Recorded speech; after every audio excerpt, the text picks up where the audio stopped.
আজ বানাবো ফুলকপির পকোড়া। তার জন্য ফুলকপিগুলোকে ছোট ছোট সাইজে কেটে লবণ আর জল দিয়ে সেদ্ধ করতে বসিয়ে দিয়েছি। 10 মিনিট সেদ্ধ হয়ে গেলে নিয়ে নিচ্ছি হাফ কাপ বেসন, হাফ কাপ চালের গুঁড়ো যাতে একটু ক্রিস্পি হয়, আর লবণ গুঁড়ো, হলুদ, লঙ্কা গুঁড়া, মিট মশলা, আর দিয়ে দিচ্ছি জিরে ধনের পেস্ট আর গোলমরিচ গুঁড়ো দিয়ে ভালো করে মাখিয়ে নিচ্ছি। মাখাতে মাখাতে দেখি আমার ফুলকপি সেদ্ধ হয়ে গেছে। ফুলকপি তুলে আমি ব্যাটারটায় জল দিয়ে ভালো করে মাখিয়ে নিচ্ছি, আর সাথে ফুলকপিগুলোও ভালো করে মাখিয়ে নিচ্ছি। তারপরে কড়াইতে তেল দিয়ে আমি এক এক করে সব ফুলকপিগুলো দিয়ে দেব।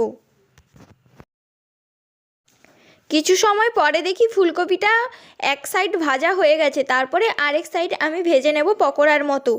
ভাজা হয়ে গেলে তুলে নেব আর প্লেটে দিয়ে দেব। সসের সাথে পরিবেশন করব। এটা দারুণ টেস্টি আর ক্রিস্পিও। আমি খাই, তোমরা সাবস্ক্রাইব করো।